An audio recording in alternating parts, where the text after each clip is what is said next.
So my goal for today is to try to get through this entire video without staining my shirt.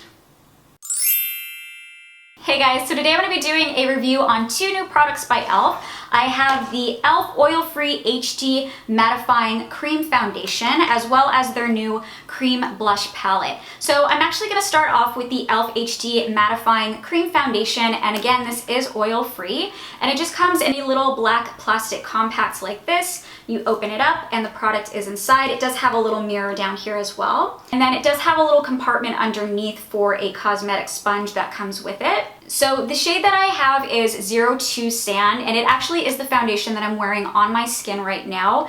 And this is more of like a neutral type of tone. It's definitely not too pink, it's not too yellow. It is more of a neutral type of shade. The texture of this definitely is very, very creamy. You can see that it has a ton of coverage in there, and it is a very kind of slick or slippery feel to the touch. Applying this foundation was a little bit of a trial and error process for me. Initially, I did try it with the cosmetic sponge that it comes with, but to be honest, I hated the way the sponge applied this foundation. It just applied it so thick, it looked so unnatural, and no matter what or how I use this, it just really didn't blend this into the skin that nicely. I felt like it just applied too much at once. So then I ended up trying my Real Techniques foundation brush, which is an often go-to for me. I tried my other foundation BFF, which is the Beauty Blender, and it didn't work with that either. Really, no matter what I was using with this foundation, I felt like I was just getting a really heavy, obvious looking application of it. So I actually found that the best way to apply this foundation was actually by first going in with my hands. So I would just take the foundation and dab it on my skin and then just actually smooth it into my skin.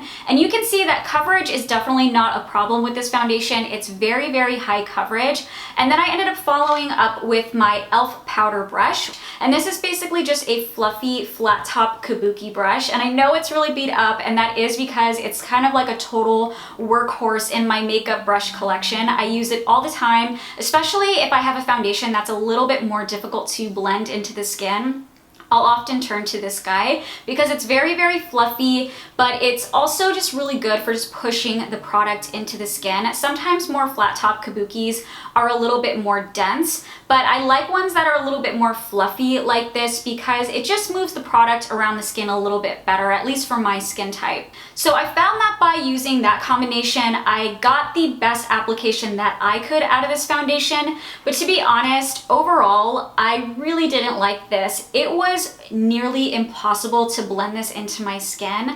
And if you have enlarged pores or texture or mature skin, you're gonna wanna stay away from this as far as possible because this accentuated my pores and texture like crazy. What was weird was that when I blended this into the skin, it would kind of set as a different color on my pores than the rest of my skin. So it literally made my pores stand out like crazy. I am wearing it on my skin now, and it is a foundation that I can feel on my face, which I really, really don't like. Another big gripe that I have about this is the fact that it doesn't really set on my face. I know that it's supposed to be a cream to powder finish, and I did try it a couple different ways. I tried not setting it at all, and I tried setting it with the powder as well. And both ways, this foundation just did not settle or really set on my skin. There were a couple of times where I would like scratch my nose or go like this on my face, and you could clearly see where the foundation just wiped away right off my skin. Like, it was very, very obvious. It's just something that I feel looks completely unnatural on the skin, so it kind of depends on the kind of look that you like to go for, but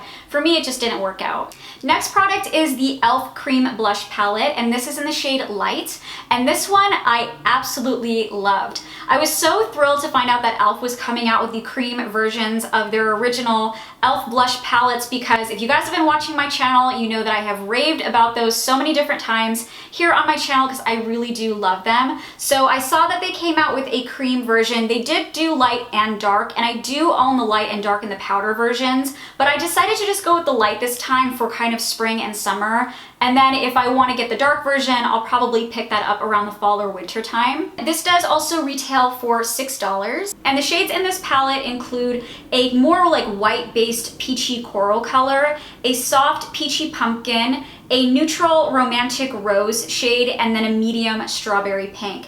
And also to note about the cream version, this does not have any glitter or sparkle in it. They're all nice, solid colors, which again, I really love. And originally I thought this was going to be an exact translation of the original blush palette, but it actually is a little bit different from the original. So here's a little side-by-side of the original powder blush and then the cream version. And I think the most obvious difference is this kind of bright neon bubblegum pink one in the original. In the cream version, they have changed that to more of a peachy coral color, which I actually really like that they changed that up because it makes it a little bit more appropriate for the summertime.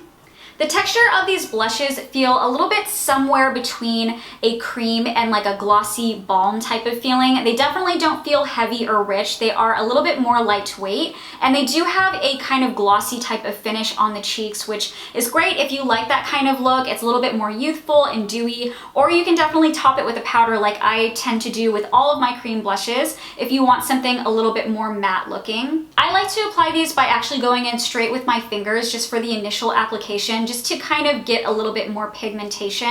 And then I went in and blended everything out with the Coastal Scents C427 Tapered Duo Fiber Blush Brush, which is a longtime go-to of mine for cream blushes. And if there's another way that you guys like to apply your cream blush, please let me know down in the comments below, because I'm always trying to find out new ways to make my cream blushes blend a little bit better. Not that I don't like this process, I do, but I just always like learning something new. So if there's a way that you like to apply your cream blushes, definitely let me know down in the comments below. And I do love mixing different colors and kind of customizing the blush.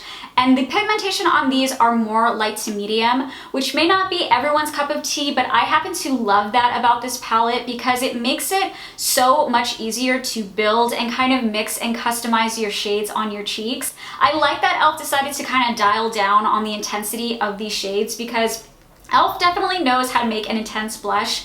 If you've ever tried their HD blushes, then you know what I'm talking about, because those are some of the most intensely like pigmented blushes I've ever seen in my life. So I like that they decided to make these a little bit more mild and kind of light to medium, so that it really encourages you to play and mix your colors and build different shades up. By themselves, these probably gave me about 3 hours of wear before I started to see them kind of wear down on my skin. But that is for my skin type. I do have a combo to oily, but again, I always top everything with a powder blush, so as long as I do that, I find that these last me pretty much all day long. Okay guys, so that is it for my product reviews. If you did find this video helpful, please be sure to click the thumbs up button so that I know and I can make sure to do more of these review videos for you guys in the future. And if you're new to my channel, definitely don't head out before subscribing. I actually have another blush video coming up very soon. It's gonna be another like blush review. So if you're a blush junkie like myself, definitely stick around for that. And if you do follow me on Snapchat, you probably already know what blushes I'm talking about, but for everyone else, it will be a surprise. So yeah, that is going to be coming up very soon. Thank you guys again for watching, and I will see you on Thursday. Bye.